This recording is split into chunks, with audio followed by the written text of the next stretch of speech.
Focus or diversification? In business, you often hear from successful people that you need to focus on something to get good at it. Don't be a jack of all trades, master of none. Avoid distractions and do your one thing. They will tell you to perfect one lead generation method, and only when you're doing like 50k per month, start building another one. On the other hand, these same people will tell you don't be in a position where you have just a couple of big clients or will work just for one single employer, because if they fire you, you instantly lose a huge chunk of your income, or maybe even all of it. They will tell you to diversify your investments, to not put all eggs in one basket, and they will tell you to learn different skills, sell different products, so that when the situation on the market changes, you're prepared to pivot and stay afloat no matter what. They will also tell you that an average millionaire has opened 7 different streams of cash flow. How can these same people say two things that are so contradictory? What's the right strategy?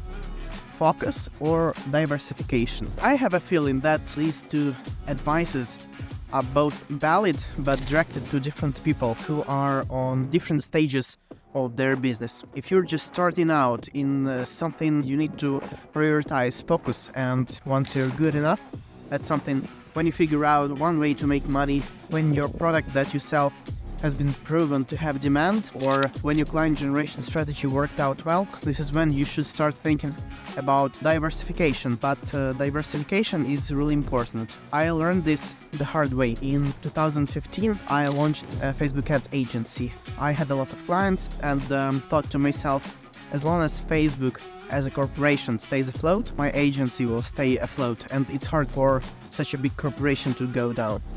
One thing I didn't consider is what would I do if Facebook restricted me from running ads or made it hard for me to do so. One day, without a warning, this exact thing happened. For some reason unknown to me to this day, Facebook restricted our agency and refused to explain the reason. We were always trying to abide by the rules and never promoted forbidden products, but something still triggered the algorithm. I no longer could request access to clients' ad accounts, and also didn't want to go through the hassle of buying fake accounts to continue doing Facebook ads business. I was relying on a single company, Facebook, to do my business, and when that relationship went sideways, I was suddenly out of business. I was also burned emotionally, was feeling down and frustrated, and was in search for a new business model, realizing that I could have prepared for this moment in advance, at least by starting offering Google Ads and other services as well.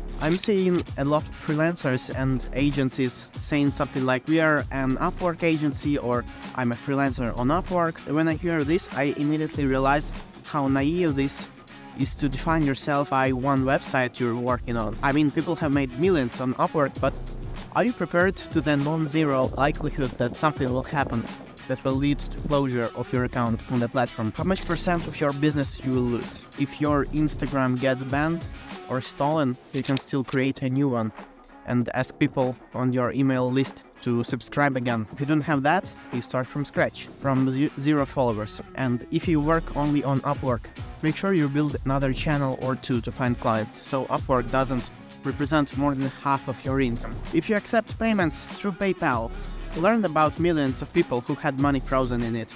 Learn how to accept payments through at least 2-3 different payment methods. I personally once had my money locked on my PayPal account for 6 months and had my account closed because they didn't like that I didn't have a physical office in the country where my company was incorporated. But that didn't seem to cause problems the first 2 years though, but something changed. Maybe they made a new rule and they just do this account closure without a warning. So my take on this, try to focus but be prepared for risks, even if they seem like 1%. Don't sacrifice risk management to be able to focus more. Everyone must find a perfect balance for themselves, of course, and let me know in the comments, what do you prioritize in your business? Focus or diversification?